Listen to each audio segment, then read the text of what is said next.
저는 시댁 식구들과의 식사 자리에서 대놓고 기생충이라는 말을 들어야 했습니다. 하지만 50억 원이 횡령된 사실과 그 배우를 밝혀내는 녹음 파일을 손에 넣었을 때 더 이상 침묵이 능사가 아님을 깨달았습니다. 저는 시어머니 앞에서 이혼 서류에 도장을 찍고 남편의 친척들을 모두 해고했으며 투명한 규율과 새로운 에너지 프로젝트를 통해 회사를 다시 일으켜 세웠습니다. 저는 직원들의 피땀 어린 돈을 되찾고 제 자신의 명예를 지키기 위해 맹렬한 비난 속에서도 꿋꿋이 맞서 싸우기로 했습니다. 만약 당신이 저와 같은 상황에 처했다면 조롱과 멸시 그리고 부당한 대우 앞에서 어떻게 하시겠습니까? 여러분의 의견을 댓글로 남겨주시고 이 영상이 더 많은 힘이 필요한 분들에게 전달될 수 있도록 공유해 주십시오. 이제 저의 이야기를 들어주시기 바랍니다. 시부모님 댁에서의 저녁 식사 자리, 긴 식탁 위로 노란 조명이 낮게 드리워져 있었습니다. 숟가락과 그릇이 부딪히는 소리가 마치 제 관자놀이를 두드리는 것처럼 일정하게 울려 퍼졌습니다. 저는 남편인 민준의 오른쪽에 앉아 애써 미소를 짓고 있었습니다. 모두가 막 식사를 시작하려 할 때 시어머니께서 저를 위아래로 훑어보시며 마치 무심한 척하면서도 가시 돋친 목소리로 말씀하셨습니다. 서연아, 네가 이렇게 큰 회사를 갖게 된 건 다 우리 민준이 덕인 줄 알아라. 너무 우쭐대지 마. 순간 식탁에는 정적이 흘렀고 이내희 씨 집안 친척들의 수군거리는 소리가 들려왔습니다. 숙모님은 생선 한 조각을 집으며 비웃듯 말했습니다. 그럼요, 형님. 민준이가 없었으면 서연이 혼자서 어떻게 회사를 감당했겠어요. 그 말들은 거품처럼 가벼워 보였지만 제 귀에는 돌덩이처럼 무겁게 내려앉았습니다. 저는 물잔을 든 채 차가워지는 손끝을 느끼며 여전히 부드러운 미소를 유지했습니다. 익숙한 일이었습니다. 사람들이 제가 가진 것들을 보며 그 뒤에 있는 남자의 그림자를 더 씌우는 것은 저는 남편을 곁눈질로 쳐다보았습니다. 민주는 지난주에 새로 산 시계가 번쩍이는 손목을 드러낸 채 새하얀 셔츠를 입고 편안하게 의자에 기대어 앉아 있었습니다. 그는 어머니와 친척들이 뿌려주는 칭찬을 즐기는 듯 만족스러운 미소를 띠고 있었습니다. 어머니께서 널 아끼셔서 하시는 말씀이야. 그는 무심하게 말하며 제게 갈비 한 조각을 집어주었습니다. 그의 눈빛은 저를 스쳐 지나갈 뿐이었습니다. 저는 겨우 밥 한 숟가락을 삼키며 3년 전 어느 날 오후를 조용히 떠올렸습니다. 그때 민준의 회사는 은행 빚더미에 앉아 있었고 계약은 가을의 낙엽처럼 떨어져 나가고 있었습니다. 저는 제 적금 통장을 들고 그의 앞에 섰습니다. 통장에는 100억 원이라는 숫자가 선명하게 찍혀 있었습니다. 손은 떨렸지만 제 목소리는 단호했습니다. 우선 급한 불부터 끄고 이야기해요. 그날 이후 우리는 업무 절차를 재정비하고 영업 부서를 구조조정했으며 불필요한 비용을 절감하고 보고 체계를 새로 구축했습니다. 민주는 그의 명성과 인맥을, 저는 재무와 운영을 책임졌습니다. 하지만 오늘 저녁 식탁에서는 단 한마디 말로 그 모든 노력이 지워져 버렸습니다. 민준이 세차 정말 멋지더라, 형님. 다른 숙모님이 제게 눈을 흘기며 말을 이었습니다. 서연이가 이 집에 시집 온 건 정말 쥐가 쌀독에 빠진 격이지. 시어머니는 다시 제 귀에 속삭였습니다. 남편 잘 만난 복으로 알고 넌 집안일이나 잘 챙겨. 회사 일은 남자들에게 맡기고. 저는 웃으며 젓가락을 내려놓았습니다. 네, 어머님, 알겠습니다. 저는 그저 식사가 평화롭게 끝나기를 바라며 그렇게 대답했습니다. 반박할 줄 몰라서가 아니었습니다. 가부장적인 습관과 계산적인 속내를 구분하기 위해 침착해야 했기 때문입니다. 식사는 이웃이 새로 집을 짓고 곧 결혼하고 출산한다는 이야기로 마무리되었습니다. 저는 전화를 받아야 한다는 핑계로 베란다로 나갔다가 일찍 자리를 떴습니다. 주차장으로 내려가는 길에 제 비서인 규현의 메시지가 화면에 떴습니다. 팀장님, 이번 분기 급여 및 보너스 보고서를 메일로 보내드렸는데 이상한 점이 있습니다. 저는 아파트에 도착하자마자 노트북을 켰습니다. 받은 편지함에는 이룰지 않은 메일이 가득했습니다. 규현의 메일은 가장 위에 있었습니다. 3분기 종합보고서, 긴급, 파일을 열자. 숫자들은 마치 비 오는 날 처마 밑에 빗방울처럼 어지럽게 춤을 추고 있었습니다. 물류창고와 고객관리 부서의 일선 직원들을 위한 보너스 명세서가 비정상적으로 삭감되어 있었습니다. 결제란에는 반년 전 시어머니의 소개로 입사한 남편의 사촌동생 이성민 부장의 서명이 있었습니다. 저는 대조 증빙 서류를 스크롤해 내렸습니다. 출장비 항목은 익숙한 식당 이름과 애매한 영수증으로 부풀려져 있었습니다. 다른 파일을 열었습니다. 추가 인사정보, 명단에서 저는 적어도 4명의 이씨 가문 사람들을 발견했습니다. 그들은 모두 전문적인 직함과 업계, 평균보다 높은 급여를 받고 있었지만 성과 지표는 불분명했습니다. 페이지 마지막 줄의 메모를 보자 제 심장은 무겁게 내려앉았습니다. 설 특별 보너스, 지급 제한, 신규 프로젝트 팀, 결제, 이혜경 상임 고문. 저는 숨을 고르기 위해 잠시 등을 기대고 눈을 감았습니다. 예상하지 못했던 일은 아니었습니다. 시어머니께서 회사 일에 관심을 보이기 시작하면서부터 우리 조카 회계팀에서 일 좀 거들게 해줘라. 성민이가 똑똑하니 창고 관리 맡기고 사촌 동생은 안내 데스크에서 일 배우게 해. 와 같은 전화가 잦아졌습니다. 저는 가족이니 기회를 주는 것도 나쁘지 않다고 생각했습니다. 규정만 잘 지킨다면, 하지만 누군가 몰래 운전대를 돌리는 것처럼 제 권한은 조금씩 침해당하고 있었습니다.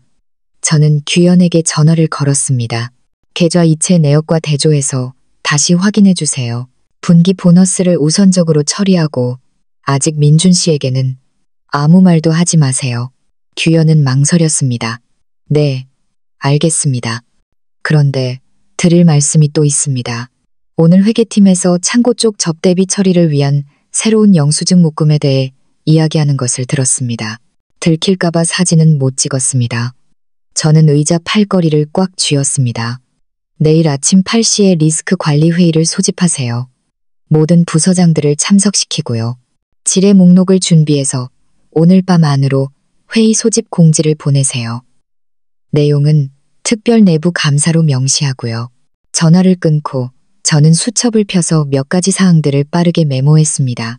보너스 승인 절차 재검토, 이씨 가문 사람들이 있는 부서의 승인 권한 동결, 그들이 소개한 공급업체 계약 재조사, 시어머니의 상임 고문 역할 확인. 이 직책은 조직도에 존재하지 않았습니다. 제 필체는 흘려쓴 듯 했지만 단호했습니다. 그때 전화가 울렸습니다. 규현의 새로운 메시지는 짧았지만 제 손안에서 뜨겁게 타올랐습니다. 팀장님, 민준 씨 사촌 동생의 가짜 영수증을 추가로 발견했습니다. 확인해 보세요. 저는 전화를 내려놓았습니다. 제 심장 박동이 차분함에서 결단으로 바뀌는 것을 똑똑히 들을 수 있었습니다. 밤은 고요했지만 제 머릿속에서는 이미 발걸음이 시작되었습니다. 저는 평소보다 일찍 회사에 가서 경비원의 입회하에 증빙 서류 보관 창고를 봉인할 것입니다. 아침. 저는 평소보다 일찍 출근했습니다. 지하 주차장에서 막 나오려는데 전화가 울렸습니다. 화면에는 시어머니라는 2글자가 떠 있었습니다. 저는 심호흡을 하고 전화를 받았습니다. 그녀의 목소리는 칼날처럼 날카롭게 제 귀를 파고들었습니다. 서연아, 네가 잘난 줄 알겠지만 그 회사는 이씨 집안 거야. 넌 그냥 며느리일 뿐이야. 그리고는 제 대답도 듣지 않고 전화를 끊어버렸습니다. 저는 잠시 그 자리에 서 있었습니다. 등골을 타고 차가운 기운이 흘렀지만 제 손은 이미 핸드백 손잡이를 꽉 쥐고 있었습니다. 안내 데스크를 지나가는데 열린 공간에서 시어머니의 목소리가 울려 퍼졌습니다. 이제부터 모든 보고는 나한테. 서연이는 회사를 경영할 능력이 없어. 몇몇 직원들은 서류와 출퇴근 기록기 사이에서 어쩔 줄 몰라 하며 서로를 쳐다보았습니다. 저는 유리병 너머로 그녀를 보았습니다. 그녀는 짙은 색의 한복을 입고 허리에 손을 얹은 채 사무실 한가운데 서 있었습니다. 그녀 옆에는 어젯밤 명단에서 보았던 이씨 가문의 새로운 얼굴들이 있었습니다. 저는 문을 밀고 들어갔습니다. 어머님, 안녕하세요. 저는 차분한 목소리를 유지하며 그녀를 똑바로 쳐다보았습니다. 누구와 회의하고 계신가요? 시어머니는 비웃으며 돌아섰습니다. 내 사람들과 회의 중이다. 넌 가서 서류나 결제해. 큰일에는 끼어들지 말고. 그녀는 벽에 걸린 스크린을 쳐다보며 말했습니다. 이런 실적으로는 실패야. 민준이한테 맡겨. 걔는 잘하잖아. 저는 한 걸음 더 다가서며 서류 뭉치를 테이블 위에 놓았습니다. 어머님, 이 회사는 제 이름으로 되어 있고 법적 책임도 제가 집니다. 절차를 존중해 주시기 바랍니다. 모든 논의는 회의록이 작성되는 회의실에서 해주시죠. 그녀의 입꼬리가 올라갔습니다. 기생충 같은 년. 민준이가 없었으면 네가 뭔데? 그 말은 차갑고 건조하게 터져나왔습니다. 몇몇 직원들은 고개를 숙였고 손은 무의식적으로 키보드에서 떨어졌습니다.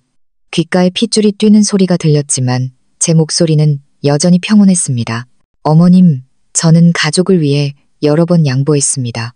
하지만 회사에서는 저를 포함한 모든 직원이 규정을 따라야 합니다.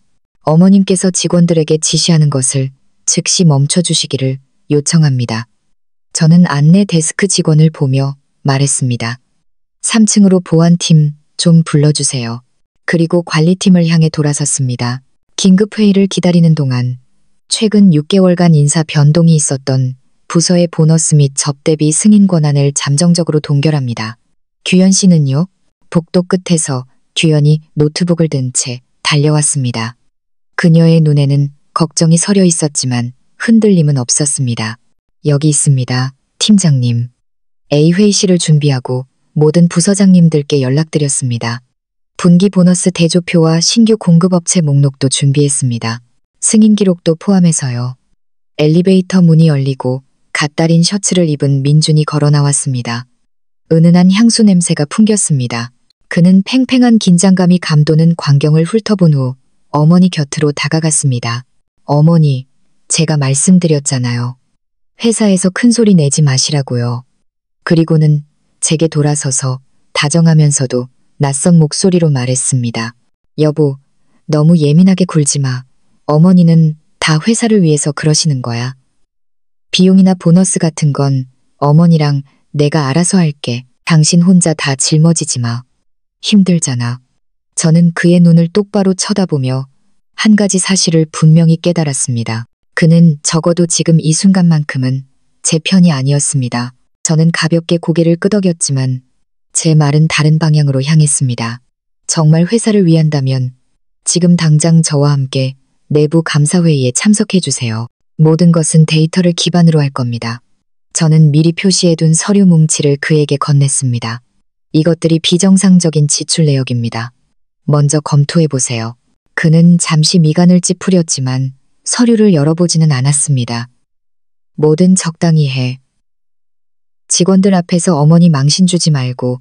그 말은 사무실의 냉방기보다 더 차갑게 내려앉았습니다. 시어머니는 즉시 말을 이었습니다. 들었지? 집에서나 이 회사에서나 내 말이 맞아.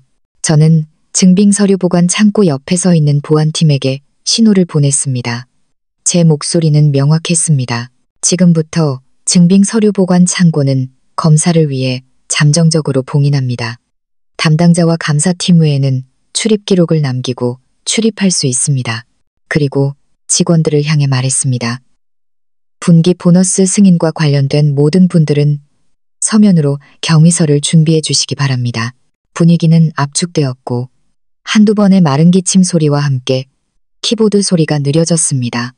저는 그들이 제가 평정심을 유지할 수 있는지 지켜보고 있다는 것을 알았습니다. 저는 심호흡을 하고 모두를 회의실로 안내했습니다. 규현이 프로젝터를 켜자 화면에는 스프레드시트가 나타났습니다. 부풀려진 접대비 항목, 믿을 수 없을 정도로 일치하는 날짜와 시간, 반복되는 식당 이름, 승인자란에는 이성민이라는 이름이 굵게 표시되어 있었고 고물란에는 손으로 쓴 이혜경 여사라는 두 글자가 있었습니다. 익숙한 필체였습니다. 왜 일선 직원들의 보너스는 30% 삭감되었는데 신규 입사자들을 위한 격려금은 인상된 거죠? 저는 단도직입적으로 물었습니다. 창고 부서장은 오물쭈물하며 대답했습니다. 그건 부장님의 구두짓이었습니다. 그는 시어머니를 곁눈질하고는 입을 다물었습니다. 시어머니는 가볍게 웃으며 손가락으로 테이블을 두드렸습니다. 나는 회사의 손실을 줄이기 위해 최적화하라고 했을 뿐이야. 어떻게 최적화하는지는 어른들이 알아서 할 일이지. 묻지 마. 그녀는 민준을 향해 돌아섰습니다. 내 아내한테 말 좀 해봐. 저는 회의록의 의장 의견란에 펜을 내려놓았습니다. 상임 고문의 역할에 대한 명확한 해명을 요구합니다. 이 직책은 조직도에 존재하지 않으며 임명 결정도 없었습니다. 저는 고개를 들었습니다. 어머님, 의견을 주시는 것은 언제나 환영입니다. 하지만 법적 근거가 없는 직함으로 회사 자금을 승인할 수는 없습니다. 민주는 한숨을 쉬었습니다. 서연아, 그만해. 시끄럽게 만들지 말고. 어머니랑은 내가 따로 이야기할게. 아니요. 저는 천천히 한 글자 한 글자 힘주어 말했습니다. 모든 것은 모든 사람이 명확히 알 수 있도록 회의록에 기록될 것입니다. 잠시 무거운 침묵이 흘렀고 규현이 제 손을 가볍게 건드리며 속삭였습니다. 팀장님, 이걸 좀 보세요. 그녀는 제게 휴대전화를 건넸습니다. 화면에는 거의 10분 길이의 녹음 파일이 있었습니다. 규현은 목소리를 낮추었습니다. 어제 창고 앞에서 녹음한 거예요. 이혜경 여사님이 이성민 씨에게 돈을 빼돌리는 것에 대해 이야기하는 내용입니다. 심장이 철렁했지만 저는 태연한 표정을 유지했습니다. 저는 사람들을 훑어본 후 시어머니와 남편을 향해 돌아섰습니다.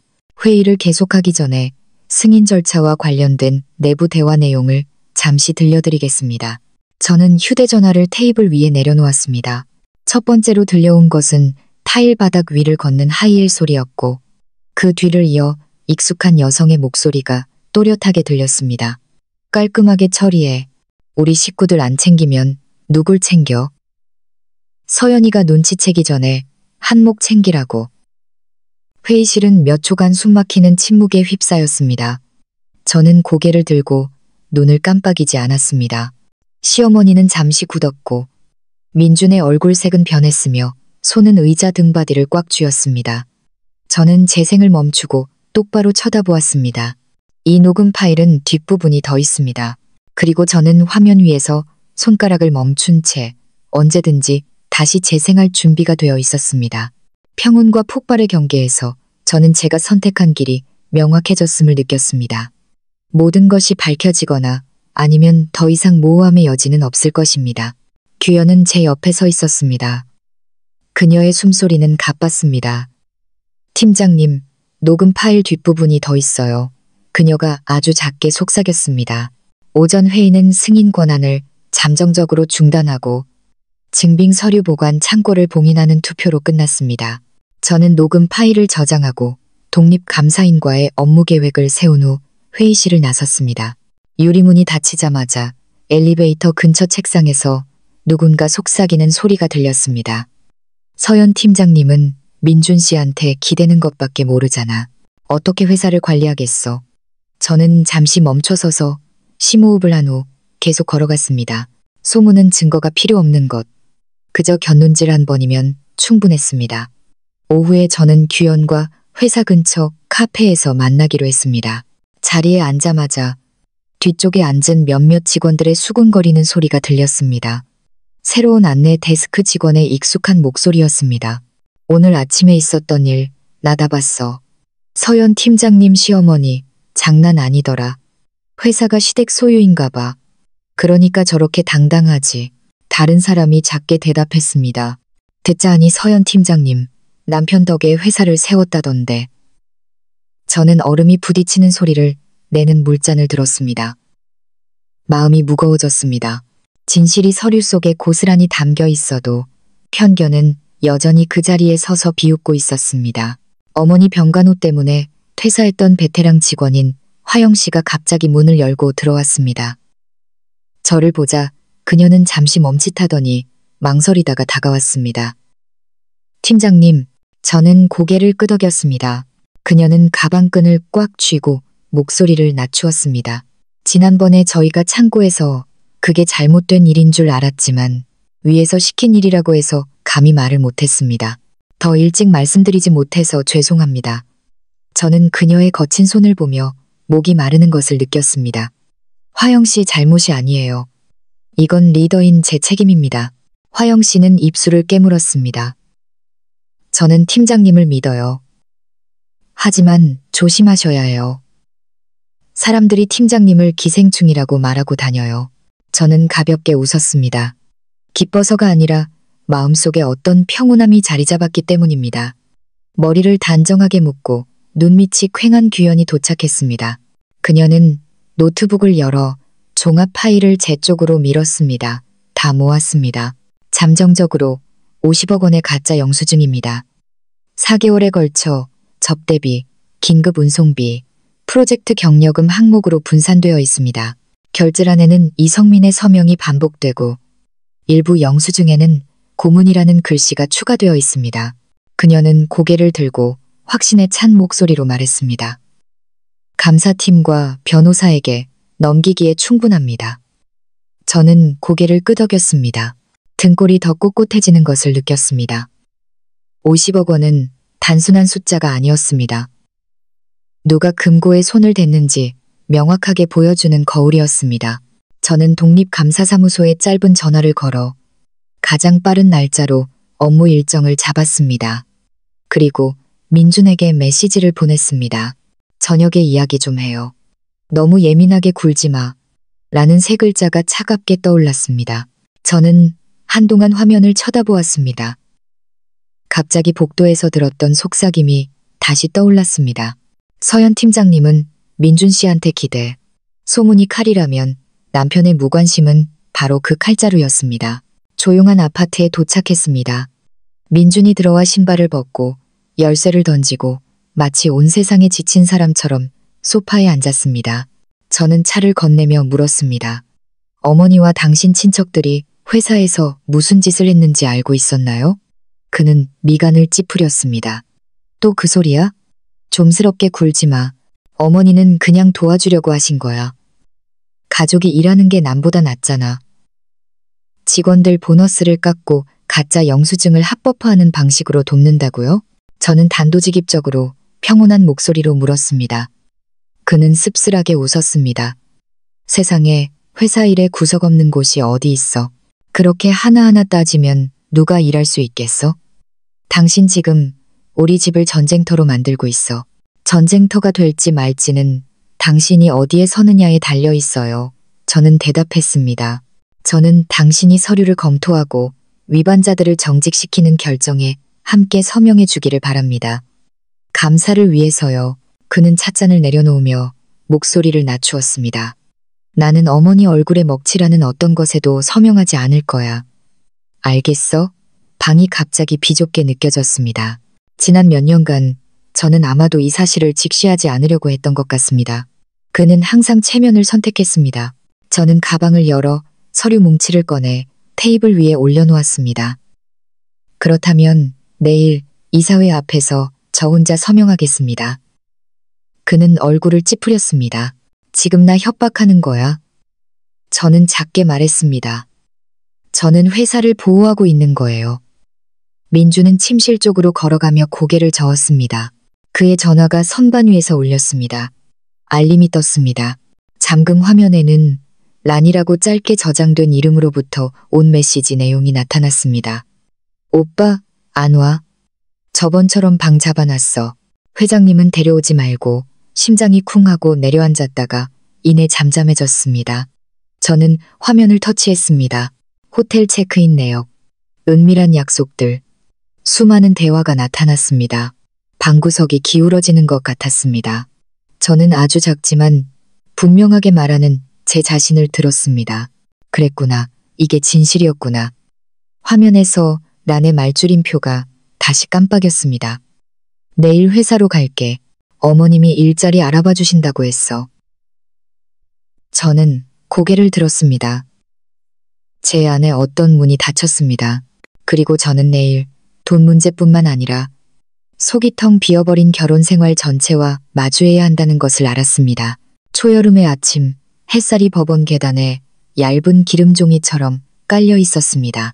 저는 복도에 서서 방금 서명한 결정문을 손에 든 채 오가는 사람들의 발소리를 들었습니다. 마치 긴 문장의 마지막을 맺는 마침표처럼 마음은 한결 가벼워졌지만 어디선가 시어머니의 목소리가 귓가에 맴돌았습니다. 너니 씨 집안 며느리 자격이 없어. 저는 천천히 숨을 내쉬었습니다. 오늘부터 저는 더 이상 누구의 며느리도 아니었습니다. 그리고 그것은 몇 달 만에 처음으로 찾아온 평온이었습니다. 조정실 문이 살짝 열리고 민준이 특유의 차분한 표정으로 걸어 나왔습니다. 넥타이는 반듯했고 눈은 마치 유리를 스치듯 저를 지나쳐 갔습니다. 그는 보지도 묻지도 않고 서류에 서명했습니다. 서기가 서류를 건네자 그는 비로소 입꼬리를 올렸습니다. 후회하게 될 거야. 나 없이는 넌 아무것도 아니야. 저는 평온한 눈빛을 유지했습니다. 민준 씨, 이 회사는 제가 살리고 운영의 모든 단계를 제가 다시 세웠어요. 제가 없었다면 당신은 오늘 그런 말을 할 수 있는 기반조차 없었을 겁니다. 그는 아주 잠시 멈칫하더니 어깨를 으쓱하며 떠나버렸습니다. 그의 구두 소리는 군중 속으로 사라졌습니다. 저는 법원 옆 찻집에 들렀습니다. 아이스티 잔에 맺힌 차가운 물방울이 손에 닿았습니다. 전화가 울렸습니다. 규현이었습니다. 팀장님, 주차장에서 기다리고 있습니다. 우리는 만났습니다. 규현은 가방을 열어 두툼한 봉투를 꺼냈습니다. 팀장님, 방금 사본과 접속 기록을 입수했습니다. 민준 씨의 사촌 동생인 이성민이 회사 계좌에서 중간 계좌로 5억 원을 임의로 이체했습니다. 명목은 접대비 선지급입니다. 첨부된 위임장에는 고문이라는 글씨가 스캔되어 있었고 유효한 임명 결정서는 없었습니다. 계약서 대조 결과 해당 내역은 존재하지 않았습니다. 저는 빠르게 페이지를 넘겼습니다. 정직 및 해고에 충분한 근거가 있었습니다. 회사 정관과 대조하여 추가적인 법적 서류를 준비해 주세요. 규현은 고개를 끄덕였습니다. 네, 그리고 이씨 가문 사람들의 명단도 정리했습니다. 증거인멸을 막기 위해 통보전의 접근 권한을 차단할 것을 건의합니다. 사무실에 들어서자마자 저는 인사팀과 법무팀에 바로 전화를 걸었습니다. 위에 언급된 5명에 대한 직무정지 결정서를 즉시 작성해 주십시오. 그들의 출입카드와 시스템 계정을 임시로 차단하고 즉시 업무 인수인계를 받으세요. 사유는 내부 감사보고서에 따른 횡령 및 재무비리 혐의입니다. 양식은 규정에 따라 보안팀과 노동조합 대표의 입회하에 기록을 남기세요. 수화기 너머에서 잠시 망설이는 기색이 느껴졌습니다. 이 일은 회장님의 시댁과 관련된 일입니다. 전 시댁입니다. 회사는 사적인 관계를 봐주는 곳이 아닙니다. 우리는 법과 규정에 따라 처리할 겁니다. 제가 서명하고 제가 책임집니다. 저는 그룹 메일로 특별감사와 처리 절차에 대한 공지를 보냈습니다. 감정적인 표현은 일절 배제하고 간결하고 단호하게, 그리고 모든 부서장들과의 짧은 회의 일정을 잡았습니다. 승인 절차의 투명성 확보, 삭감된 일선 직원들의 보너스 전액 지급, 지인을 통해 소개된 모든 공급업체, 제조사. 규현은 옆에 서서 또 다른 서류 뭉치를 건넸습니다. 독립감사인과 이번 주의 일정을 확정했습니다. 우선 중간 계좌의 임시 동결을 은행에 요청하는 것에 대해 팀장님의 의견을 구합니다. 즉시 처리하세요. 저는 폭풍이 지나간 후에 수면처럼 차분한 목소리로 말했습니다. 저는 길게 숨을 들이쉬었습니다. 이혼이 저를 무너뜨린 것이 아니라 제가 있어야 할 곳에 바로 설 수 있도록 길을 열어주었습니다. 돈과 지혜, 그리고 수많은 밤샘으로 얻어낸 이 회장 자리. 그때 전화 화면이 반짝였습니다. 안내 데스크에서 온 메시지였습니다. 작은 글씨였지만 눈에 똑똑히 밝혔습니다. 팀장님, 이혜경 여사님께서 낯선 사람들과 함께 대외의실에 계십니다. 이사회를 소집해서 회장이 되겠다고 하십니다. 저는 방금 서명한 결정문을 꽉 쥐었습니다. 등골을 타고 차가운 기운이 흘렀다가 이내 명확하고 뜨거운 무언가로 바뀌었습니다. 진정해. 저는 규현을 향해 돌아섰습니다. 모든 서류를 챙겨서 회의실로 갑시다. 저와 규현은 대회의실 문 앞에 섰습니다. 반투명 유리에는 두 사람의 그림자가 비쳤습니다. 안에는 의자가 가득했고 전자칠판에는 재무 슬라이드가 열려 있었습니다. 시어머니의 날카로운 목소리가 들려왔습니다. 잘 들어. 쟤는 이 회사를 경영할 능력이 없어. 저는 문을 밀고 들어갔습니다. 천장의 조명이 테이블 위로 한 줄기비처럼 곱게 떨어졌습니다. 저는 의장석으로 걸어가 서류 가방을 내려놓고 펜 뚜껑을 열었습니다. 모두 자리에 앉아주시기 바랍니다. 저는 이 회사의 법적 대표이자 회장인 박서연입니다.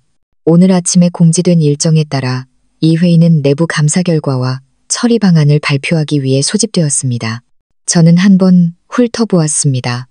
부서장들은 조용히 앉아 있었고 경비원들은 양옆으로 물러서 있었으며 직원들은 호기심에 문가에 모여들었습니다. 규현은 프로젝터를 켜고 파일을 연결했습니다. 시어머니는 손으로 책상을 내리쳤습니다. 네가 감히 내 식구들을 쫓아내. 넌 그냥 기생충 같은 년이야. 민준이가 없었으면 네가 뭔데? 저는 경비원에게 질서를 유지하라는 신호를 보낸 후 그녀를 똑바로 쳐다보았습니다. 오늘은 서류로 이야기하고 회사 이야기만 하겠습니다. 저는 리모컨을 눌렀습니다. 화면에는 요약표가 나타났습니다.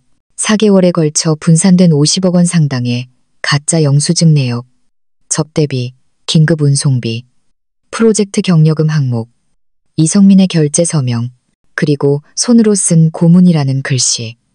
회의실은 웅성거렸습니다.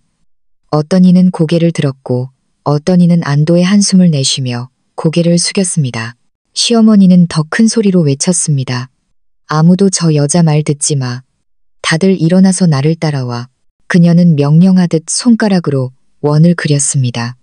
몇몇 눈빛이 혼란스러워하다가 제가 녹음 파일을 재생하자 점차 잠잠해졌습니다. 타일 바닥 위를 걷는 하이힐 소리, 그리고 익숙하면서도 탁한 여성의 목소리가 선명하게 흘러나왔습니다. 깔끔하게 처리해. 우리 식구들 안 챙기면 누굴 챙겨? 서연이가 눈치채기 전에 한몫 챙기라고. 회의실은 숨을 죽였습니다. 저는 정확한 지점에서 멈추었습니다. 이것은 일부 발췌본이며 전체 파일은 법무팀에 보관되어 있습니다. 한 부서장이 마른 기침을 하더니 회의실 전체에 들릴 만큼 큰 소리로 말했습니다. 저는 규정에 따른 처리를 지지합니다. 삭감된 일선 직원들의 보너스가 조속히 지급되기를 바랍니다. 즉시 맞습니다. 투명하게 처리해야 합니다. 와 같은 말들이 여기저기서 터져 나왔습니다. 저는 고개를 끄덕였습니다. 삭감된 보너스는 사명업일 내에 지급될 것입니다. 명단은 이미 확보되었으며 재무팀에서 즉시 처리할 것입니다. 시어머니는 테이블을 돌아 제 손에서 리모컨을 빼앗으려고 했습니다. 경비원이 재빨리 막아섰습니다. 정중하지만 확실한 거리였습니다. 그녀는 소리쳤습니다. 나는 민준이 엄마야. 나한테는 그럴 권리가 있어. 저는 차분하게 말했습니다. 회사에서의 권리는 법적 지위에 근거합니다. 혈연 관계가 아닙니다. 고문이라는 직책은 문서로 임명된 적이 없습니다. 여기서 규정을 어기고 지시하는 사람은 누구든 멈춰야 합니다. 저는 결정문을 들어 각 이름과 조항을 명확하게 읽어내린 후 서명했습니다. 펜이 종이를 스치는 소리가 작지만 단호하게 울렸습니다. 규현은 후속 조치 계획 슬라이드로 넘어갔습니다. 중간 계좌 임시 동결, 공급업체 대조, 관련자 책임 규명, 근로자 권익 회복. 이 회사는 이씨 집안 거야. 시어머니는 이를 악물고 말했습니다. 저는 똑바로 쳐다보았습니다. 이 회사는 제 이름으로 된 법인에 속하며 직원들의 땀과 규율로 운영됩니다. 권력 다툼의 장이 아닙니다. 오늘부터 이씨 가문의 개입은 용납하지 않습니다. 분위기는 갑자기 풀렸습니다. 한 젊은 직원이 떨리는 목소리로 하지만 또렷하게 말했습니다. 감사합니다, 팀장님. 저희는 이날을 오랫동안 기다려왔습니다. 몇몇 사람들이 작게 박수를 치기 시작했고 그 소리는 점차 커졌습니다.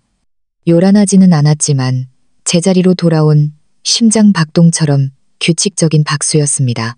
시어머니는 얼굴이 붉어져 저를 가리켰습니다. 내가 가만두지 않을 거야. 저는 펜을 닫고 느리지만 확실하게 말했습니다. 이 회사에는 더 이상 이씨 집안이 설 자리가 없습니다. 저는 경비원에게 고개를 기울였습니다. 이혜경 여사님을 접견실로 안내해 주십시오. 업무 협의를 원하신다면 절차에 따라 회의 일정을 잡아주시고요. 경비원이 다가섰습니다. 부드럽지만 단호한 목소리였습니다. 여사님, 진정하시고 저희를 따라와 주십시오. 그녀는 더 버티려 했지만 회의실의 눈빛들은 더 이상 두려워하지 않았습니다. 그녀는 밖으로 끌려나갔고 문이 닫히자 마치 방금 쓸어낸 먼지처럼 정적이 내려앉았습니다. 아침, 저는 규현과 함께 로비로 나왔습니다. 서류는 손에 깔끔하게 들려 있었습니다. 유리문이 열리자 햇살이 마치 밝은 금속 조각처럼 쏟아져 들어왔습니다. 정문 바로 앞에는 이미 군중이 모여 있었습니다. 휴대전화는 높이 들려 있었고 카메라는 이리저리 움직였습니다. 박 아저씨가 울타리 가까이에 서서 셔츠를 바지 밖으로 내어 입고 목에 핏대를 세운 채 차소리마저 압도할 정도로 소리치고 있었습니다. 박서연, 네가 감히 우리 식구들을 다 쫓아내? 나와서 직접 말해봐. 옆에는 시어머니가 팔짱을 낀 채 팽팽하게 당겨진 끈처럼 입술을 꽉 다물고 때때로 회사 명패를 똑바로 가리켰습니다. 이건 이씨 집안 거야. 저는 정문 앞에 선까지 걸어가 안전 규정에 맞는 거리를 유지했습니다. 경비원들은 양옆에 서 있었고 무전기에서는 불빛이 깜빡였습니다. 저는 모든 사람이 들을 수 있을 만큼 충분히 큰 소리로 말했습니다. 저는 이 회사의 법적 대표인 박서연입니다. 대화를 원하시는 분은 증거를 가지고 말씀해 주십시오. 저는 서류 가방을 열어 빨간색 클립이 끼워진 서류 뭉치를 꺼냈습니다. 이것은 50억 원 상당의 가짜 영수증 종합 내역과 사람을 심어 횡령했다는 사실을 확인하는 녹음 파일입니다. 관련된 개인들의 이름, 결제 서명, 시간, 장소, CCTV, 증빙 서류 보관 창고의 대조 자료까지 모두 명확하게 기록되어 있습니다. 박 아저씨는 눈을 부릅떴습니다. 네가 꾸며낸 거야. 우리 식구들이 일하러 간 건 널 도와주려고 한 거지. 누구 돈을 떼먹은 게 아니라고. 저는 입출금 내역 사본을 보여주며 목소리를 높이거나 낮추지 않고 말했습니다. 중간 계좌로 5억 원 이체, 명목은 접대비 선지급, 발생한 계약은 없습니다. 3건의 프로젝트 경력금은 번호, 날짜, 식당이 동일하며 증빙 서류에는 임명 결정 없는 고문이라는 손글씨가 있습니다. 만약 이것이 돕는 것이라고 말씀하신다면 경찰을 불러 명확하게 설명하실 수 있도록 하겠습니다. 몇몇 휴대전화가 내려갔습니다. 숨막히는 짧은 침묵이 흘렀습니다. 시어머니가 재빨리 끼어들었습니다. 은혜도 모르는 년. 민준이가 없었으면. 저는 똑바로 쳐다보았습니다. 부부관계는 끝났습니다. 오늘 아침 법원에서 도장을 찍었습니다. 여기서는 회사 일만 남았고 회사는 친척들이 와서 멋대로 휘두르는 곳이 아닙니다. 저는 경비원에게 고개를 기울였습니다. 정문 구역의 질서를 유지하고 아무도 울타리를 넘지 못하게 하세요. 소란을 피우는 사람은 규정에 따라 10m 밖으로 내보내 주십시오. 군중 속에서 한 사람이 투명성을 지지한다고 외쳤습니다. 그리고 몇몇 동의하는 목소리가 뒤따랐습니다. 저는 침묵의 무게가 편을 바꾸었다는 것을 문득 깨달았습니다. 그것은 더 이상 그들을 향하지 않고 제 등 뒤에 서 있었습니다. 규현이 제 팔꿈치를 가볍게 건드리며 속삭였습니다. 팀장님, 방금 만에 그룹의 김민준 이사님으로부터 연락이 왔습니다. 저희의 투명한 처리 과정을 지켜보셨다며 협력에 대해 논의하고 싶어 하십니다. 저는 정문에서 눈을 떼지 않고 아주 가볍게 고개를 끄덕였습니다. 짧은 경적이 울리며 경찰차 한 대가 도착했습니다. 2명의 경찰관이 차에서 내려 경비원에게 인사한 후 다가왔습니다. 한 사람이 명확하게 물었습니다. 회사 대표가 누구십니까? 저입니다. 저는 대답하며 신분증과 질서 유지 협조 요청, 공문을 건넸습니다. 경찰관은 빠르게 읽어본 후 이씨 감은 사람들을 향해 돌아섰습니다. 모두 해산해 주시고 공공질서를 어지럽히지 마십시오. 모든 민원은 관할서에 접수하시거나 약속을 잡고 처리하시기 바랍니다. 박 아저씨는 버텼습니다. 나는 우리 집안의 공정을 되찾아야 해. 공정은 서류에 있는 것이지. 길거리에서 소리치는 데에 있는 것이 아닙니다. 저는 대답하며 추가 증거 자료를 건넸습니다. 필요하다면 저희는 조사에 협조할 것입니다. 하지만 지금은 이곳은 회사 경계입니다. 침입하지 마십시오. 시어머니가 난간을 밀치려고 했습니다. 경비원이 손을 들어 막았습니다. 부드럽지만 단호한 목소리였습니다. 진정하십시오. 경찰관이 엄숙하게 말했습니다. 진지하게 협조해 주시기 바랍니다. 그렇지 않으면 저희는 조서를 작성하겠습니다. 휴대전화들이 다시 올라가고 녹화 버튼이 눌렸습니다. 바람이 나뭇가지를 스치며 새로운 햇살 냄새를 실어왔습니다. 군중은 점차 흩어졌습니다. 박 아저씨는 한 걸음 물러서서 분한 듯 허공에 욕설을 내뱉고는 친척들에게 이끌려갔습니다. 그만 가세요, 아저씨. 시어머니는 여전히 서서 눈을 부릅뜨고 있었지만 발은 이미 선을 넘지 못하고 있었습니다. 저는 경찰관과 경비원에게 고개를 끄덕였습니다. 도와주셔서 감사합니다. 그리고 안으로 돌아섰습니다. 유리문이 닫히고 회사에는 평온이 돌아왔습니다. 규현이 말했습니다. 눈은 빛났지만 피곤함은 감추지 못했습니다. 내부 공지는 이미 작성했습니다. 일선 직원들에게 보너스를 반환하고 익명 제보 채널을 개설하는 것을 강조했습니다. 좋아요. 저는 말했습니다. 오늘 오후에 발표하고 법무팀 직통번호도 함께 공지하세요. 제 전화가 다시 울렸습니다. 모르는 번호였지만 김민준, 만해그룹이라고 이름이 떴습니다. 저는 전화를 받았습니다. 낮고 차분한 남자의 목소리였습니다. 박서연 회장님, 소식 들었습니다. 깔끔하고 원칙에 맞는 처리 축하드립니다. 새로운 에너지 사업 제안이 있습니다. 옥상 태양광 발전 및 저장장치 분야로 수익성이 높고 자금 흐름이 투명합니다. 관심 있으시다면 오늘 오후에 제가 방문하거나 따로 업무 협의를 위한 자리를 마련하고 싶습니다. 저는 창가에 서서 바닥에 비스듬히 드리워진 햇살을 보며 새로운 장으로 나아갈 준비가 된 사람의 심장박동을 똑똑히 들었습니다. 네, 이사님, 관심 있습니다. 자세한 논의를 위해 만나 뵙죠. 저는 벽에 걸린 가치관 액자에 눈길을 주며 대답했습니다. 다음 날 아침, 제가 막 사무실에 들어섰을 때 전화벨이 울렸습니다. 화면에 뜬 김민준, 만해그룹이라는 이름에 심장이 살짝 뛰었습니다. 다른 문이 막 닫힌 순간 기회의 문이 열렸습니다. 그의 목소리는 차분하고 침착했습니다. 박서연 회장님, 협력 제안서를 보내드렸습니다. 괜찮으시다면 30분 후에 회장님 사무실로 찾아뵙겠습니다. 저는 일정을 확인하며 아직 잉크 냄새가 나는 감사 서류 뭉치에 손을 얹었습니다. 네, 오십시오. 저는 안내 데스크에 작은 회의실을 준비하라고 일러두었습니다. 거울 앞에 서서 셔츠 깃을 바로잡으며 원칙대로만 하면 떨릴 것 없다고 스스로에게 다짐했습니다. 몇 분 후 김민준 이사님이 나타났습니다. 50대 초반의 남성, 네이비색, 정장에 소박한 넥타이, 큰 결정을 내리는데 익숙한 사람처럼 여유로운 걸음걸이였습니다. 우리는 자리에 앉았습니다. 김 이사님은 노트북을 열어 제게 요약본을 보여주었습니다. 옥상 태양광 발전 설비와 저장 솔루션, 외곽 공장들과의 협력, 그리고 투명한 자금 흐름 감시 시스템. 박 회장님, 저는 단순히 자본이나 기술을 찾는 것이 아닙니다. 가장 어려운 것은 규율을 최우선으로 두는 사람을 찾는 것입니다. 어제 회장님께서는 내부 문제를 매우 원칙적으로 처리하셨습니다. 회장님의 회사는 큰 잠재력을 가지고 있으며 저는 장기적인 협력을 원합니다.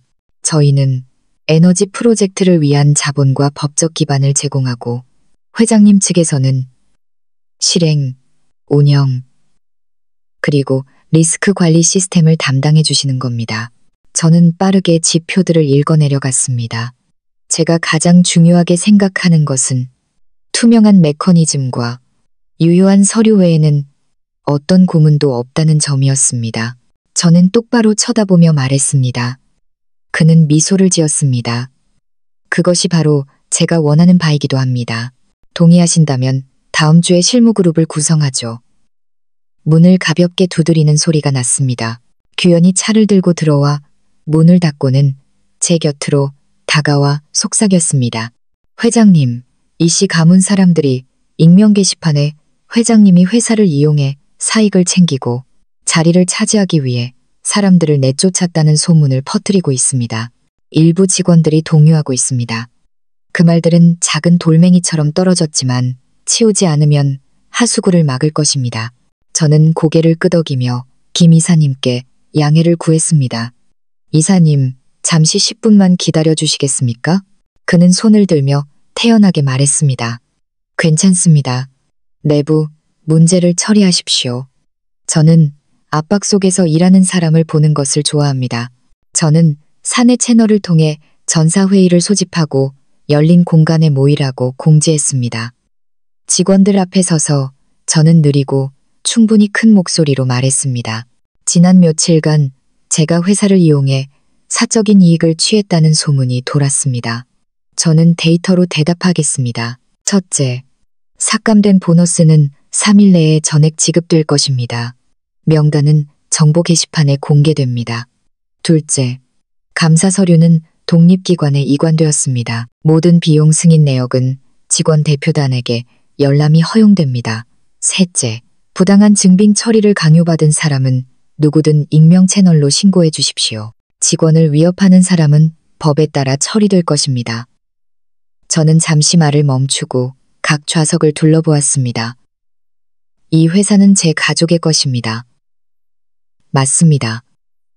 하지만 제 가족이란 모든 구성원이 당당하게 정직하게 일할 수 있는 곳을 의미합니다. 누구도 부당하게 비난받아서는 안 되며 더더욱 누구도 혈연을 내세워 굴림해서는 안 됩니다. 박수 소리가 드문드문 들리다가 이내 커졌습니다. 아침에 보았던 불안한 눈빛들이 마치 짧은 소나기에 씻긴 것처럼 맑아졌습니다. 창고 부서장이 손을 들었습니다. 일선 직원들을 대표해서 말씀드립니다. 감사합니다. 회장님, 저희는 이렇게 명확한 것을 원했습니다. 저는 고개를 끄덕이고 규현에게 반환 절차를 책임지게 했습니다. 진행 상황 그래프를 함께 게시하여 누구나 확인할 수 있도록 했습니다. 회의실로 돌아와 우리는 절차에 대해 합의했습니다. 모든 것이 순조롭다면 다음 분기에 자금 투입을 확정하죠. 그가 못을 박듯 간결하게 말했습니다. 저는 손을 내밀었습니다. 심도 있는 검토에 동의하며 원칙은 그대로 유지하겠습니다. 투명성이 먼저, 수익은 그 다음입니다. 회의가 끝나고 김 이사님은 떠났습니다. 저는 의자에 가볍게 기대었습니다. 또 다른 문이 튼튼한 경첩으로 열리는 느낌이었지만 한숨을 다 돌리기도 전에 문이 벌컥 열렸습니다. 젊은 직원이 창백한 얼굴로 들어왔습니다. 회장님, 멋대로 들어와서 죄송합니다. 하지만 방금 로비 전체에 이 신문을 뿌리고 갔습니다. 그는 두꺼운 잉크로 인쇄된 종이 한 장을 테이블 위에 내려놓았습니다. 제목은 페이지의 절반을 차지하고 있었습니다. 여성회장, 시댁회사 강탈. 저는 신문을 회의 테이블 중앙에 놓았습니다. 검고 굵은 글씨, 여성회장, 시댁회사 강탈. 속에서 무언가 끌어올랐지만 이성은 즉시 제자리를 찾았습니다. 이것은 싸울 문제가 아니었습니다. 절차와 법으로 풀어야 할 문제였습니다. 저는 벨을 눌렀습니다. 유리문이 열리고 직원들이 차례로 자리에 앉았습니다.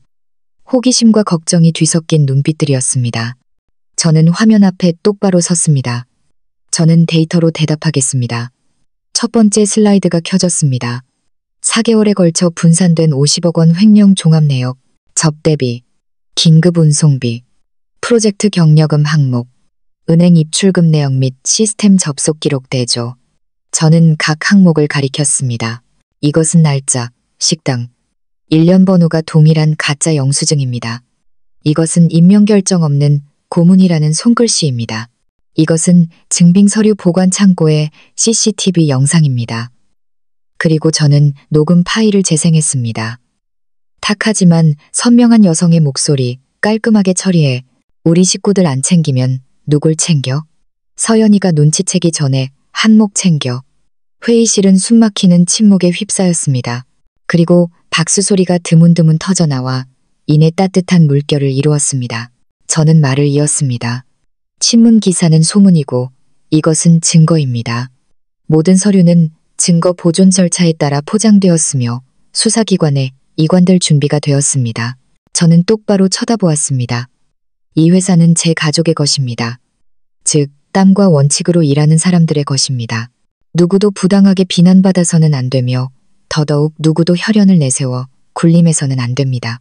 많은 손들이 발언을 신청했습니다. 창고 부서장이 먼저 말했습니다. 저희는 회장님을 지지합니다. 보너스가 정당한 사람에게 돌아가는 것을 보고 싶을 뿐입니다. 저는 고개를 끄덕였습니다.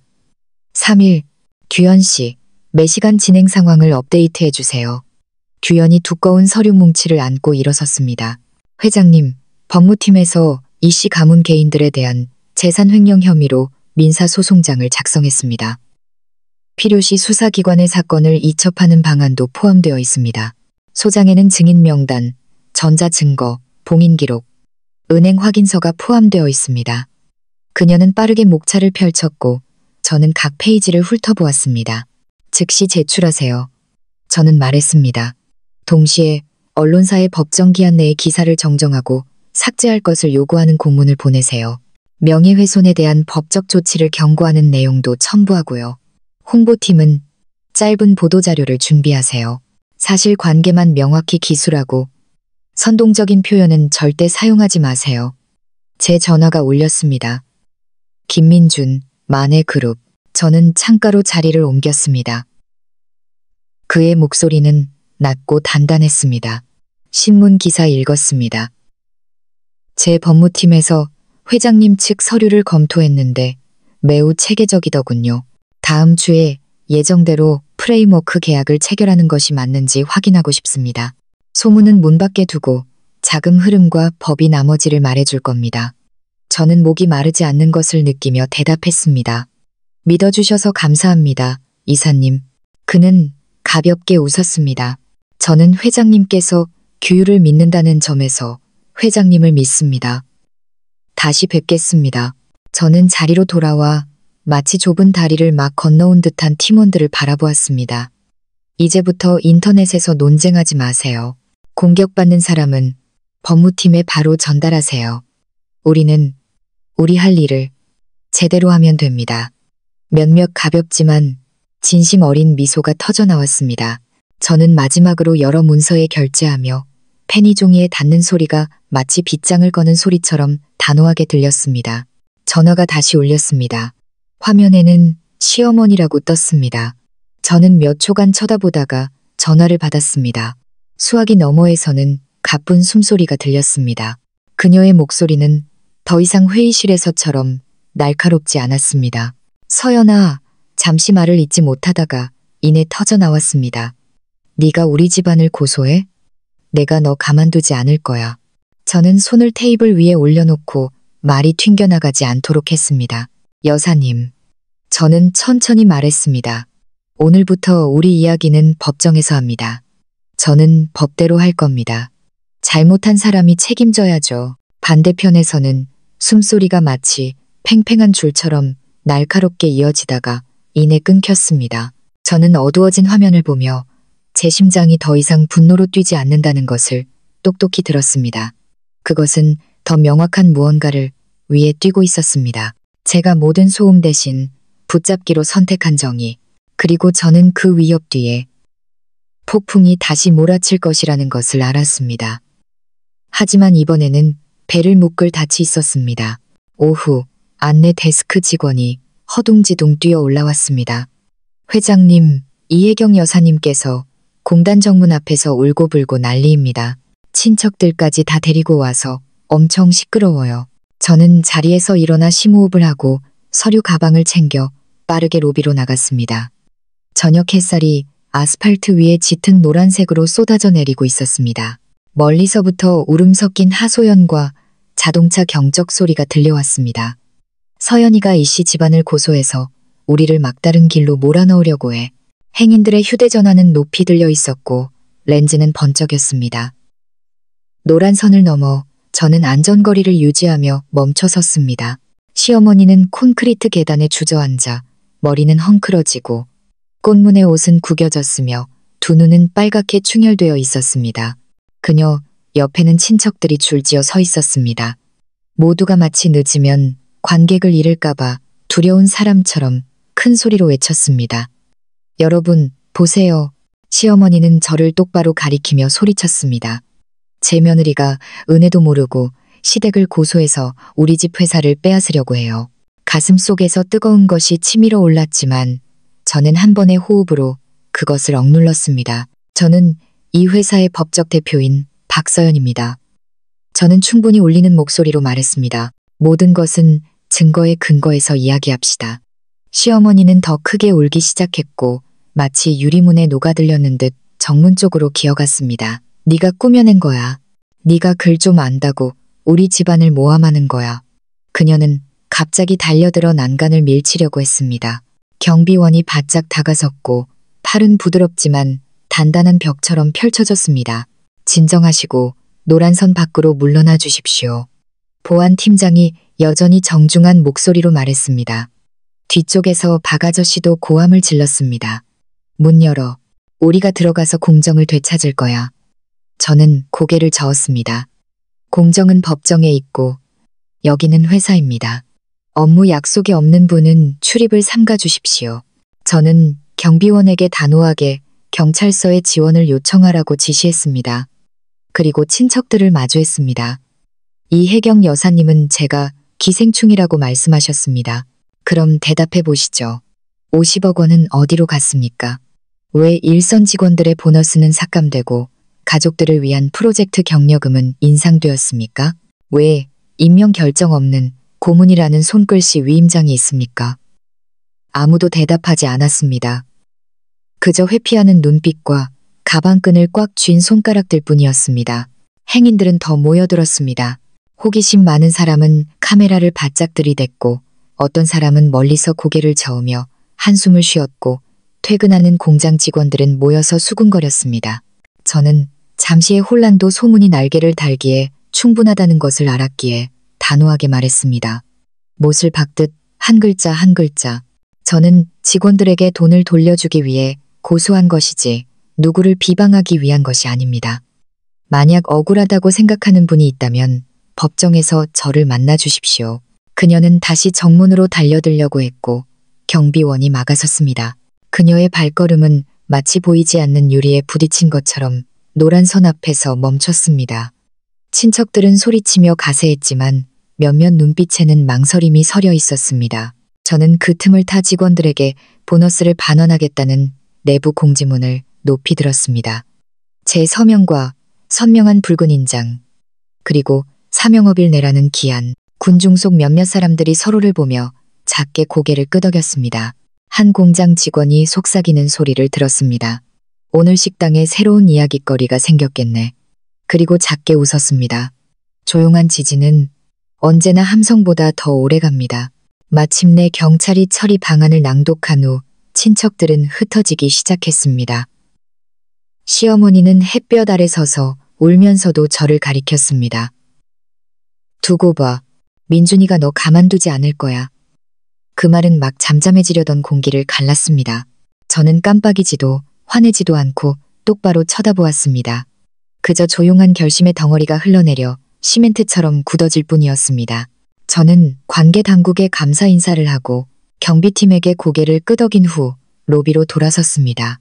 규현이 따라오며 작지만 다급한 목소리로 물었습니다. 회장님, 괜찮으세요?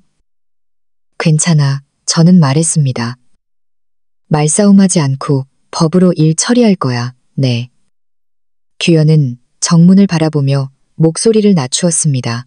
군중 속에 아는 얼굴이 보였어요. 저는 돌아섰습니다. 군중의 가장자리에서 한 남자가 빠져나왔습니다. 불안정한 걸음걸이, 오랫동안 잠을 못 잔 듯한 초췌한 얼굴. 민준이었습니다. 그는 전봇대 그늘에 숨어서서 더 이상 자랑하던 식사 자리에서의 자신감은 온데간데 없고 원망으로 가득 찬 잿빛 눈으로 저를 쳐다보고 있었습니다. 저는 회사 맞은편 작은 카페로 걸어갔습니다. 막의자를 당기려는데 어떤 그림자가 가로막았습니다.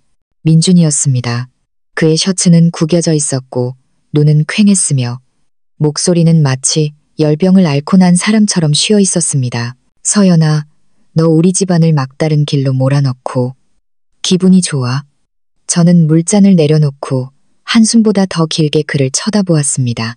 오늘 회사 정문에서 당신은 모든 사람 뒤에 서서 나를 원수처럼 쳐다봤어. 이제 와서 할 말이 있으면 똑바로 해. 그는 씁쓸하게 웃으며 초대도 없이 맞은편에 앉았습니다. 내 회사 망했어. 계약은 취소됐고 은행은 빚을 압류했어. 라니는 지난주에 나를 떠났어. 서연아, 제발 나 좀 용서해줘. 한 번만 더 도와줘. 끊어지는 말들은 마치 느슨해진 기타줄 같았습니다. 저는 카운터에서 컵을 젓는 숟가락 소리를 들었습니다.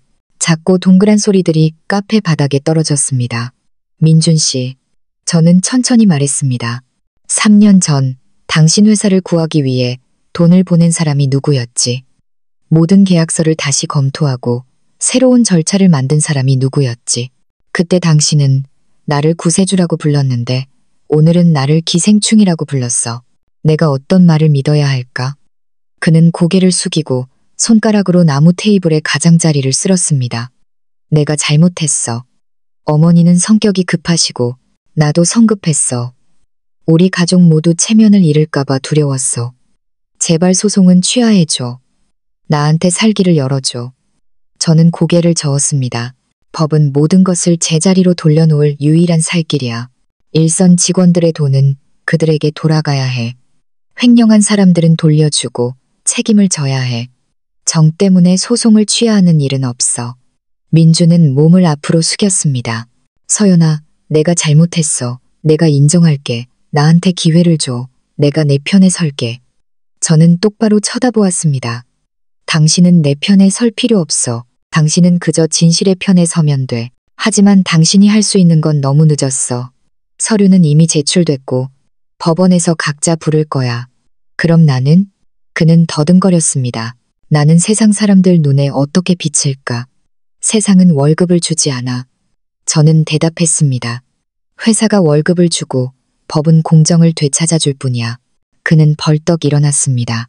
의자가 끽 소리를 내며 끌렸다가 갑자기 무릎을 꿇었습니다. 두 손으로 바닥을 짚었습니다. 제발, 저는 일어섰습니다. 민준 씨, 이 씨 집안은 자신들이 한 일에 대한 대가를 치러야 해. 나는 더 이상 당신과 관련이 없어. 그는 제 옷자락을 잡았다가 마치 뜨거운 숯을 만진 듯 손을 놓았습니다. 만약 옛날에 내가 만약이라는 말로 살지 않아 저는 말을 끊었습니다. 나는 임이라는 말로 살아. 이미 서류에 도장을 찍었고 이미 증빙 서류를 봉인했고 이미 직원들에게 돈을 돌려줬고 이미 새로운 계약을 체결했어. 나머지는 법원이 말해줄 거야. 저는 찻값을 남겨두었습니다. 가게 앞길은 마치 흩어진 구슬처럼 불빛으로 얼룩져 있었습니다. 누군가 반쯤 따라오다가 이내 느려지는 발소리를 들었습니다. 아마도 민준이었겠지만 그는 저를 부르지 않았습니다. 규현이 로비에서 파란색 서류철을 안고 기다리고 있었습니다. 저를 보자 그녀는 안도의 한숨을 내쉬었습니다. 그 사람이 회장님을 힘들게 할까봐 걱정했어요. 나는 괜찮아. 저는 말했습니다. 모든 건 예정대로 진행해. 규현은 서류철을 열어 두꺼운 종이 뭉치를 내밀었습니다. 위쪽에는 붉은 도장이 찍혀 있었습니다. 김민준 이사님으로부터 온 프레임워크 계약서입니다. 자금 흐름 투명성과 통제 메커니즘, 요구사항에 따라 조항이 수정되었습니다. 그녀는 마지막 항목을 가리켰습니다. 문서 외 고문 금지, 구두 위임 금지 조항이 계약 해지 조항으로 추가되었습니다. 내일 서명하죠. 저는 오랫동안 허락하지 않았던 미소를 지으며 말했습니다. 그리고 내부 공지를 보내세요. 새로운 기준으로 채용을 시작하고 이번 보너스 삭감으로 피해를 본 일선 직원들을 우선적으로 고려하라고요. 그리고 모든 직원들에게 회사는 정직하게 일하는 사람들을 보호하기 위해 존재한다는 것을 상기시켜 주세요. 규현은 마치 등불을 든 것처럼 눈을 빛내며 고개를 끄덕였습니다. 네, 저는 하늘을 올려다보았습니다. 건물들 사이로 몇 개의 별이 반짝였습니다. 어디선가 기계는 여전히 큰 기계의 심장처럼 웅웅거리며 작동하고 있었습니다. 저는 계약서를 손에 꽉 쥐었습니다. 새로운 문을 여는 티켓, 등 뒤에서는 과거의 소음이 작아졌습니다. 앞에는 누구의 손도 필요 없는 고든 길이 열려 있었습니다. 저는 뒤돌아보지 않고 계속 걸어갔습니다. 종이 가장자리에는 마치 현재와 미래 모두로 서명된 약속처럼 붉은 잉크 자국이 여전히 따뜻했습니다. 아침, 본회의실의 불이 평소보다 일찍 켜졌습니다. 테이블 위에는 2권의 계약서가 가지런히 놓여 있었고 에너지 합작 투자 1단계라는 붉은 라벨이 선명했습니다. 저는 심호흡을 하고 의장석에 앉았습니다. 문이 열리고 김민준 이사님이 들어왔습니다. 그는 저와 악수하며 온화하지만 단단한 미소를 지었습니다. 박 회장님, 회장님의 굳건함에 감탄했습니다. 시작할까요? 펜이 종이 위를 스쳐 지나갔습니다. 저와 그의 서명은 마치 2개의 철로처럼 나란히 놓였습니다. 규현은 프로젝터를 켜고 로드맵을 빠르게 발표했습니다. 김 이사님은 고개를 끄덕였습니다. 제가 가장 필요로 하는 것은 규율과 투명성입니다. 여기에서 저는 2가지 모두를 봅니다. 우리는 시작 단계로 넘어갔습니다. 기술 위임, 3단계 지출 승인 메커니즘, 문서 외 고문 금지 조항, 데이터 불일치 시 전원 차단 절차. 저는 회의록에 한 문장을 추가했습니다. 프로젝트 팀의 보너스와 관련된 모든 결정은 명확한 KPI와 연동되어야 하며 주 단위로 공개되어야 합니다. 김 이사님은 따뜻한 눈빛으로 저를 바라보았습니다. 틀을 매우 견고하게 만드시는군요. 그것이 프로젝트를 오래 지속시키는 방법입니다. 전화벨이 테이블을 울렸습니다. 규현이 전화를 받고 잠시 듣더니 저를 향해 돌아섰습니다. 목소리는 차분했지만 눈빛은 긴장감을 감추지 못했습니다.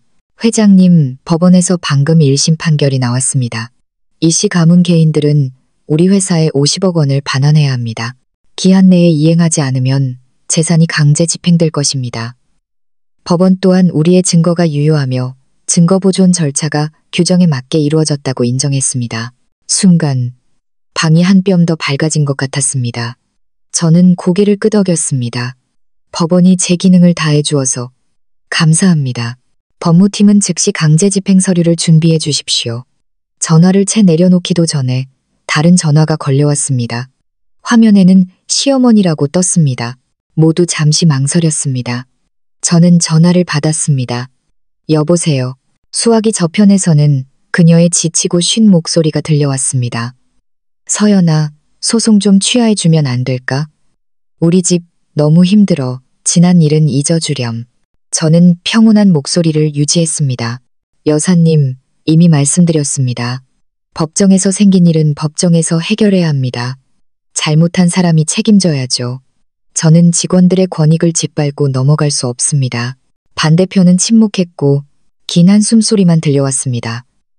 저는 단호한 한마디로 통화를 끝냈습니다.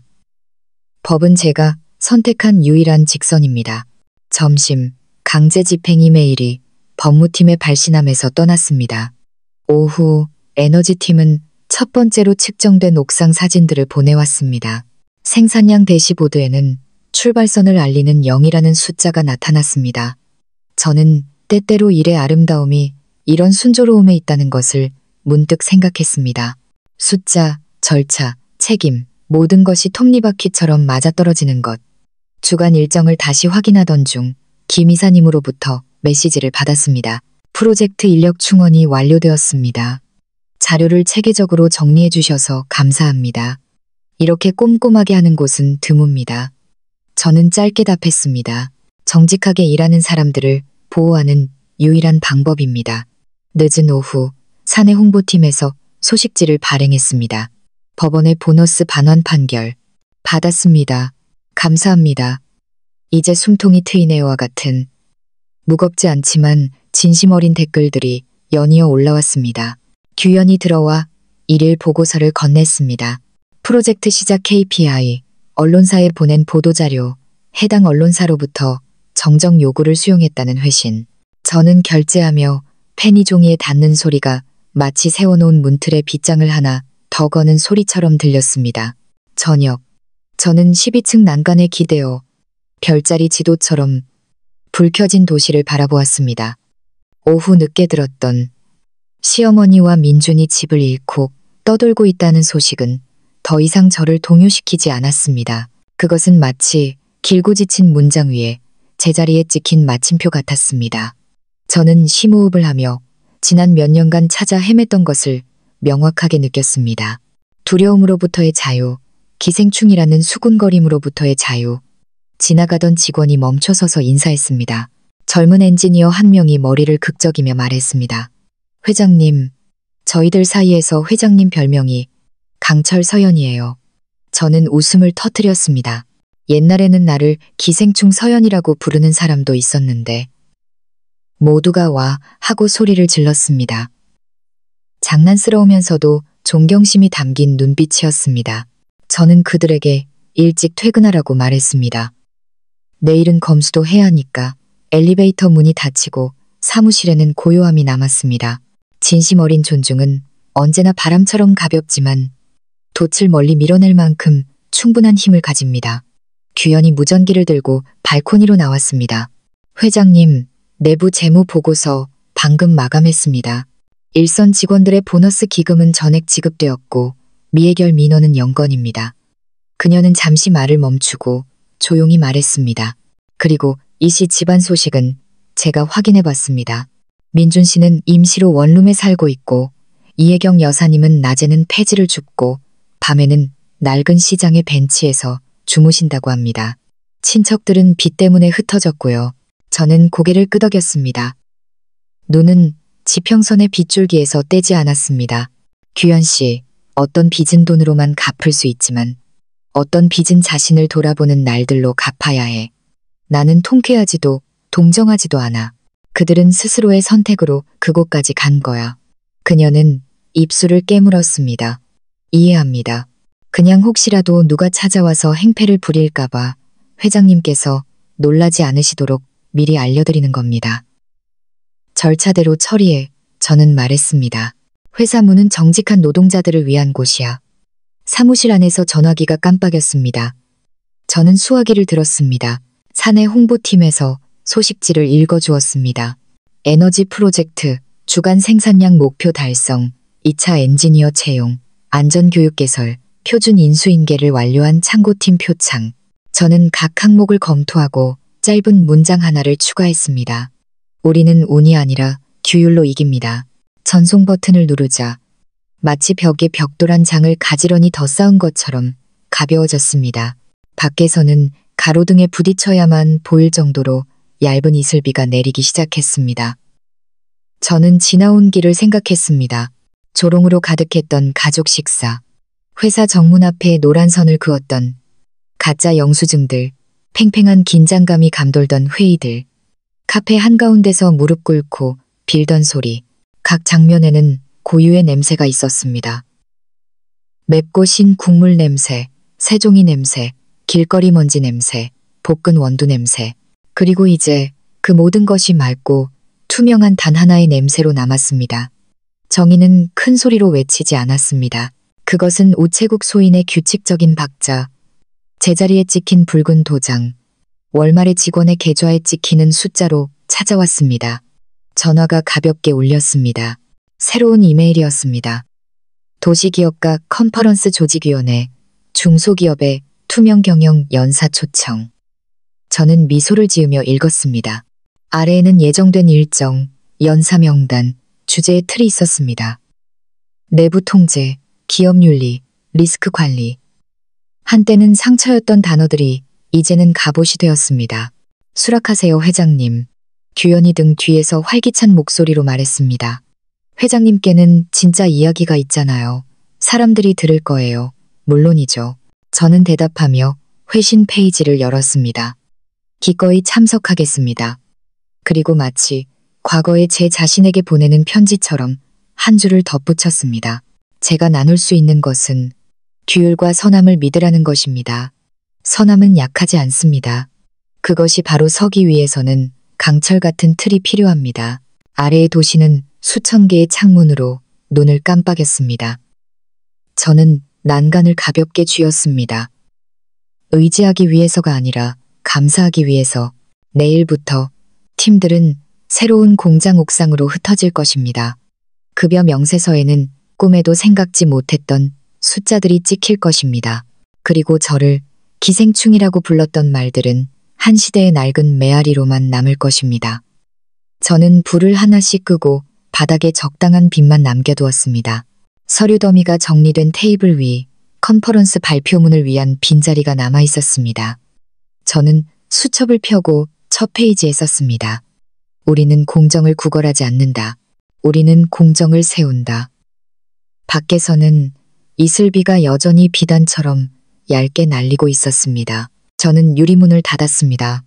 유리면에 비친 제 모습은 꼿꼿한 등을 하고 가볍고 끈질기게 정중하게 앞에서 기다리고 있는 새로운 도전들을 향해 나아갔습니다. 불 켜진 도시를 보며 저는 폭풍을 지나왔고 제 자신의 두 발로 바로 서는 법을 배웠다는 것을 깨달았습니다. 저는 정의가 함성으로 오는 것이 아니라 끈질김으로 합당한 사람에게 노력의 대가를 돌려주고 잘못된 것과 단호하게 선을 긋고 선함을 지탱하는 강철 프레임처럼 규율을 지키는 것으로 온다는 것을 이해했습니다. 저는 또한 사랑이 경계가 있을 때에만 따뜻하며 혈연, 신분, 소문 모두 존중과 선함 뒤에 서야 한다는 것을 깨달았습니다. 오늘부터 저는 앞으로 나아가고 투명하게 일하며 노동자들을 보호하고 과거가 제 발걸음을 묶지 못하게 하기로 선택합니다. 만약 이 이야기가 당신의 마음에 와닿았다면 짧은 공유의 말씀을 남겨주시고 채널을 구독하여 저와 함께 선하고 끈질긴 이야기들을 더 많이 심어주시기 바랍니다.